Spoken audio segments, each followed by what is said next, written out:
ഹരേ കൃഷ്ണ. കൃഷ്ണ ഗുരുവായൂരപ്പ ശരണം. ഈ മന്ത്രോച്ചാരണത്തോടെ നമുക്ക് ശ്രീലകത്തെ ആ ചൈതന്യത്തിന് മുന്നിലേക്ക് നമ്മുടെ മനസ്സിനെ അർപ്പിക്കാം. ഇന്ന് ഗുരുവായൂർ ക്ഷേത്രത്തിൽ ഭക്ത മനസ്സുകളിൽ ഭക്തിയുടെ അമൃതം വർഷിച്ചുകൊണ്ട് നമ്മുടെ പൊന്നുണ്ണി കണ്ണൻ ഒരു സവിശേഷമായ രൂപത്തിലാണ് ദർശനം നൽകിയത്. ഗുരുവായൂർ ശ്രീലകത്തെ കരിങ്കല്ലിൻ്റെ കുളിർമയിൽ പൊൻപ്രഭ തൂകുന്ന വിളക്കുകൾക്കിടയിൽ ഇന്ന് മിടുമിടുക്കനായ ഒരു ഉണ്ണിക്കണ്ണനാണ് ഇരിക്കുന്നത്. എങ്ങനെയായിരിക്കണമെന്നറിയോ? നല്ല തടിച്ചുരുണ്ട ഒരു കുഞ്ഞു രൂപമാണ് ഉണ്ണിക്കണ്ണൻ. ഒരു ചെറിയ ഊഞ്ഞാൽപ്പടിയിലിരുന്ന് ഇങ്ങനെ ആടുകയാണ്. ഊഞ്ഞാലാടുന്ന ഉണ്ണിക്കണ്ണനാണ് ഇന്നത്തെ അലങ്കാരം. ഇന്നത്തെ അലങ്കാരത്തിൻ്റെ സവിശേഷത എന്ന് പറയുന്നത് ഈ ഊഞ്ഞാലാടുന്ന ആ ഒരു രൂപം തന്നെയാണ്.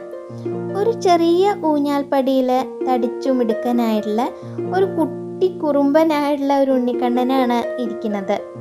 രണ്ട് കൈകൾ കൊണ്ടും ഊഞ്ഞാലിൻ്റെ വള്ളിയിൽ ഇങ്ങനെ മുറുകെ പിടിച്ചിട്ടുണ്ട് ഉണ്ണി. നമ്മുടെ ജീവിതമാകുന്ന ഊഞ്ഞാലിൽ സുഖദുഃഖങ്ങളാകുന്ന ആട്ടങ്ങൾക്കിടയിൽ വീണു പോകാതെ നമ്മെ താങ്ങിപ്പിടിക്കുന്ന ആ പരമാത്മാവിനെയാണ് ഈ രൂപം ഓർമ്മിപ്പിക്കുന്നത്. നമ്മൾ ആ ഉണ്ണിയുടെ പാദങ്ങളിൽ മുറുകെ പിടിച്ച അവൻ തന്നെ നമ്മെ സുരക്ഷിതമായി ഇങ്ങനെ ആട്ടിക്കോളും. ഈ സുഖദുഃഖങ്ങൾക്കിടയിൽ നമ്മളുടെ ജീവിതം ഊഞ്ഞാലാടുന്ന പോലെ തന്നെയാണ്.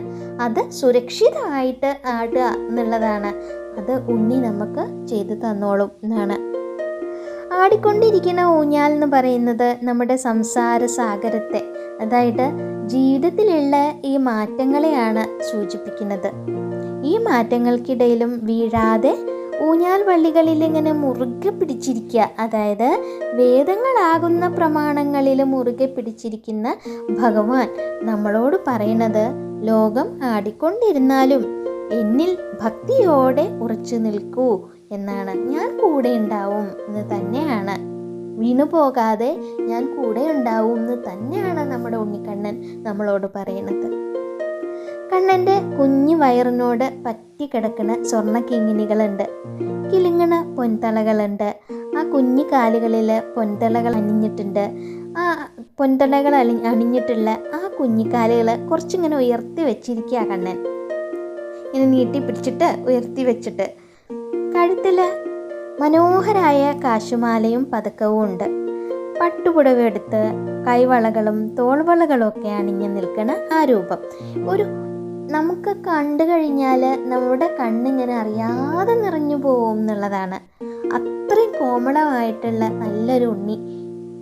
അരയിൽ ഇടത് ഭാഗത്തായിട്ട് തിരികെ വെച്ചിരിക്കുന്ന ആ ഓടക്കുഴൽ പ്രപഞ്ചത്തിൻ്റെ സംഗീതം മുഴുവൻ തന്നിൽ ആവാഹിക്കണു എന്ന് കാണിക്കുകയാണ്. പ്രപഞ്ച ശക്തികളുടെ പ്രതീകം.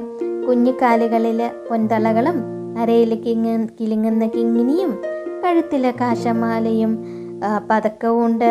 പട്ടുകോണെടുത്തിരിക്കുന്ന രൂപത്തിൻ്റെ ഇടതു ഭാഗത്തായിട്ടാണ് ഓടക്കുഴൽ തിരികെ വെച്ചിട്ടുള്ളത്. ഇത് തന്നെയാണ് നമ്മുടെ പ്രപഞ്ച ശക്തികളുടെ പ്രതീകമാണ് എന്ന് പറയുന്നത്. ഓരോ ആഭരണവും ഭഗവാന്റെ ഐശ്വര്യത്തെയാണ് കാണിക്കുന്നത്. അരയിലെ ഓടക്കുഴൽ ശൂന്യമായ ഹൃദയങ്ങളിൽ ഈശ്വര സംഗീതം നിറയ്ക്കാൻ തയ്യാറായി നിൽക്കുന്ന ഭാവമാണ്. ആ തടിച്ച കുഞ്ഞു വയറുണ്ടല്ലോ, ഇങ്ങനെ കുമ്പ, ആ കുമ്പയിൽ പ്രപഞ്ചത്തെ മുഴുവൻ തന്നിൽ ഉൾക്കൊള്ളുന്ന വിശ്വരൂപത്തിൻ്റെ സൂചനയാണ് നമുക്ക് തരുന്നത്. ശ്രീലകത്തേക്ക് നോക്കി നോക്കൂ. ഇന്ന് മാലകളുടെ ഒരു വസന്താണ്. തിരുമുടി മാലകൾ, പിന്നെ വനമാലകൾ, പിന്നെ ഇങ്ങനെ വിധാനമായിട്ടും മുണ്ടമാലകൾ ചാർത്തിയിരിക്കണു. അങ്ങനെ ഒരു പുഷ്പാലങ്കാരാണ് അവിടെ കാണിക്കുന്നത്.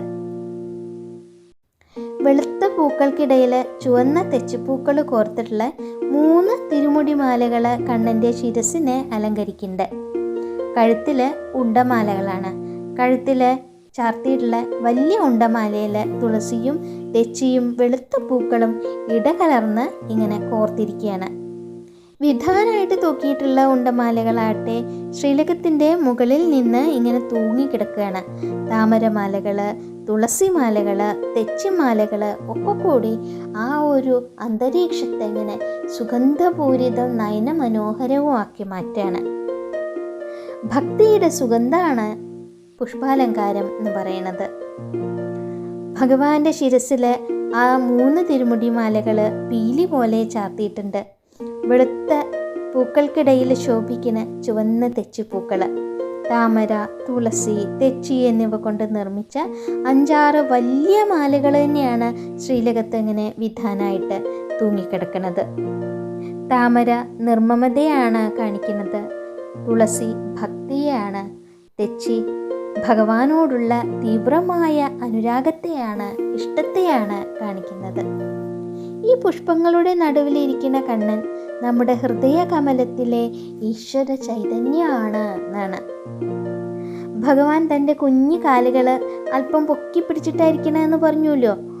അപ്പോൾ ഭക്തർക്ക് ആ തൃപ്പാദങ്ങൾ മുറുകെ പിടിക്കാനാണ് എന്ന പോലെയാണ് ഭഗവാൻ കുറച്ചിങ്ങനെ കാല് നീട്ടി ഇങ്ങനെ ഉയർത്തി പിടിച്ചിരിക്കുകയാണ്. ഊഞ്ഞാലാടുമ്പോൾ കുഞ്ഞുവാവകളുടെ കാലിങ്ങനെ ഉയർന്നിരിക്കില്ലേ, അതാണ്. അതേപോലെയാണ് കണ്ണനിരിക്കുന്നത്. ആ ഉയർന്നിരിക്കുന്ന കാലിന് നമ്മൾ ആത്മീയമായിട്ട് പറയുന്നത്, അത് നമുക്ക് ആ കുഞ്ഞു കാലുകൾ ഭഗവാന്റെ തൃപ്പാദങ്ങൾ പിടിച്ചോളൂ, മുറുകെ പിടിച്ചോളൂ എന്ന് പറയുകയാണ് നമ്മളോട് എന്നാണ്. ശരണാഗതിയുടെ പുണ്യാണ് ആ പാദസ്പർശം എന്ന് പറയുന്നത്. ഊഞ്ഞാലിലിരുന്ന് കണ്ണൻ തൻ്റെ 2 കുഞ്ഞിക്കാലുകളും ഭക്തർക്ക് വേണ്ടി ഇങ്ങനെ നീട്ടിപ്പിടിച്ചിരിക്കുകയാണ്. ഭക്തർക്ക് ആ പാദങ്ങളിൽ മുറുകെ പിടിക്കാം. തൃപ്പാദം മുറുകെ പിടിക്കുക എന്നത് സമ്പൂർണ്ണമായിട്ടുള്ള ശരണാഗതിനെയാണ് കാണിക്കുന്നത്. നമ്മുടെ സകല ഭാരങ്ങളും ആ പാദങ്ങളിൽ അർപ്പിച്ചാൽ ആ ഉണ്ണി നമ്മെ ജീവിതമാകുന്ന ഊഞ്ഞാലിൽ സുരക്ഷിതമായിട്ട് ഇങ്ങനെ ആട്ടിക്കൊണ്ടിരിക്കും എന്നാണ്. നമ്മളോട് ആവശ്യപ്പെടുന്നത് കേവലം നാമജപവും സ്നേഹവും തന്നെയാണ്.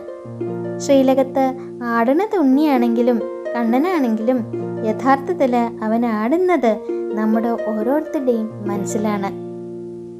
ആ സച്ചിദാനന്ദമൂർത്തിയെ മനസ്സിൽ ധ്യാനിച്ചിട്ട് ഭഗവാന്റെ നാമങ്ങൾ, മന്ത്രങ്ങൾ ഒടുവിട്ട് നമുക്ക് ആ പാദങ്ങളിൽ തന്നെ അഭയം തേടാം. നമ്മുടെ ഉള്ളിലെ ഊഞ്ഞാലിലും ആ ഉണ്ണിക്കണ്ണൻ ഇങ്ങനെ ആടിക്കൊണ്ടിരിക്കട്ടെ. നമുക്ക് നാരായണ നാമം ജപിച്ച് എല്ലാവർക്കും ഒരുമിച്ച് ഉറക്കെ നാമം ജപിക്കാം. നാരായണ നാരായണ നാരായണ, കൃഷ്ണ ഗുരുവായൂരപ്പ.